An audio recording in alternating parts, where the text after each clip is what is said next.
नमस्कार दोस्तों।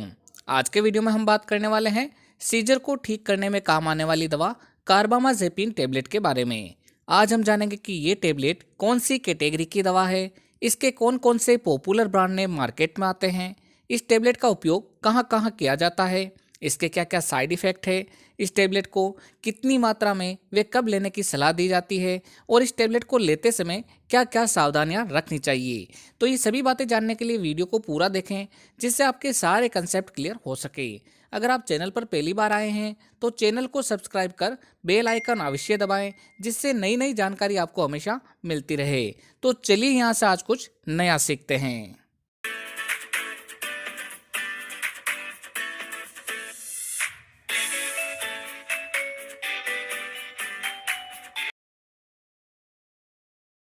कार्बामाजेपिन एक एंटी एपिलेप्टिक तथा एंटी कन्वल्जेंट ग्रुप की दवा है, जो कि सीजर यानी कि मिर्गी के दौरों को ठीक करने में काम में लाई जाती है।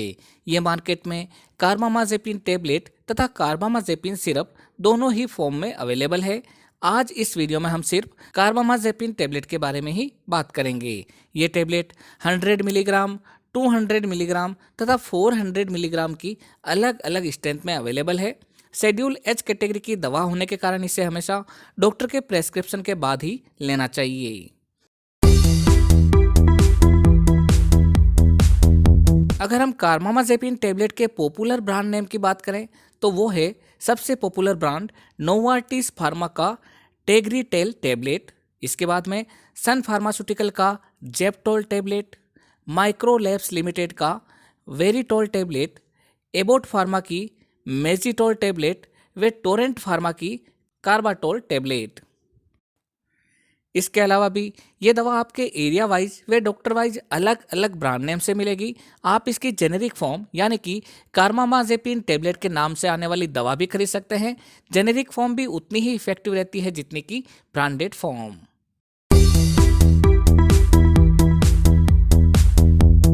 दोस्तों, कार्बामाजेपिन एक एंटी एपिलेप्टिक मेडिसिन व एंटी कन्वल्जेंट मेडिसिन है, इसीलिए मुख्यतः इस दवा का प्रयोग एपिलेप्टिक सीजर व जनरलाइज सीजर में किया जाता है। एपिलेप्सी में व्यक्ति के मस्तिष्क में न्यूरॉन का कंडक्शन अचानक से बहुत ही तेज हो जाता है, जिसे हम रैपिड फायरिंग ऑफ न्यूरॉन भी कहते हैं, जिसके कारण मरीज का मस्तिष्क आउट ऑफ कंट्रोल हो जाता है, जिसके कारण मरीज का abnormal behaviour, involuntary movement of limbs and sensation, aura change होना तथा कभी कभी बेहोशी छाना भी रहता है। ये दौरे 1 से 2 मिनट तक रहते हैं तथा इसमें पूरी बॉडी में वाइब्रेशन रहता है। तो ऐसी कंडीशन में डॉक्टर द्वारा कार्बामाजेपिन टेबलेट मरीज को प्रेस्क्राइब की जाती है।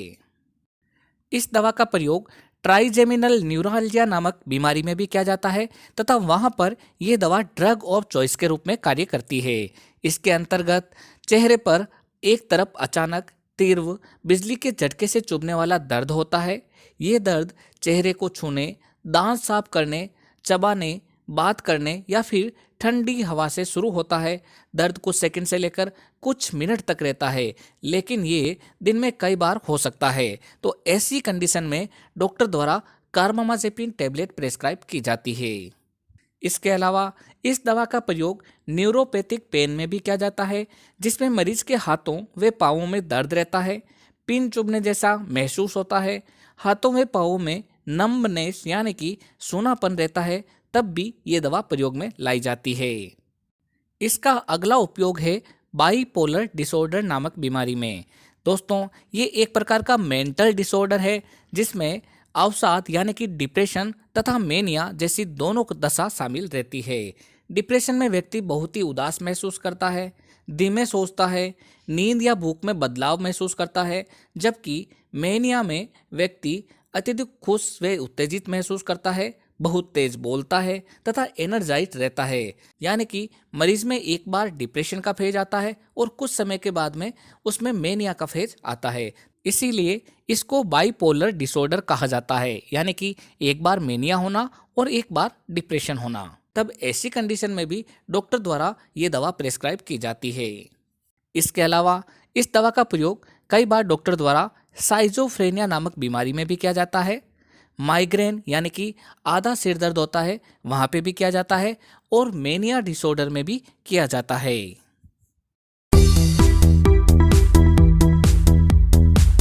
इस दवा को हमेशा डॉक्टर के प्रेस्क्रिप्शन के अनुसार ही लेना चाहिए।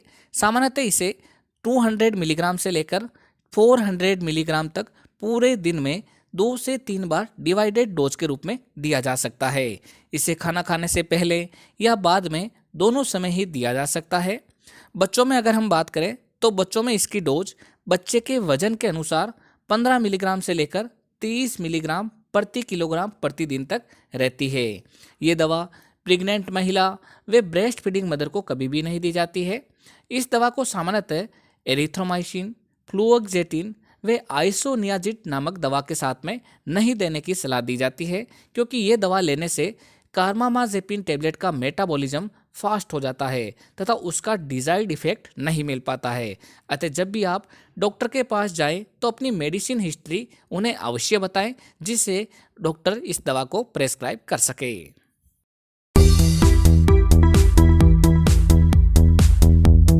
अगर हम कार्बामाजेपिन टेबलेट के साइड इफेक्ट के बारे में बात करें तो वो है नोजिया और वॉमिटिंग, डिजीनेस या कॉन्स्टिपेशन होना यानी कि कब्ज होना, स्लीपीनेस यानी कि नींद सा महसूस होना, चलने फिरने में दिक्कत आना, स्किन पर रेसेस होना, कन्फ्यूजन रहना आदि।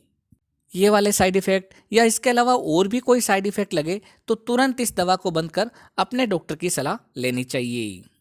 तो दोस्तों ये थी जानकारी कार्बामाजेपिन टेबलेट के बारे में। जब भी कोई दवा लें तो अपने डॉक्टर की सलाह से ही लें। इसी तरीके के वीडियो देखने के लिए हमारे चैनल को सब्सक्राइब कर बेल आइकन अवश्य दबाएं, जिससे नई नई जानकारी आपको सही समय पर मिल सके। एक बार फिर मिलते हैं एक नई दवा की जानकारी लेकर एक नए वीडियो के साथ। तब तक के लिए धन्यवाद।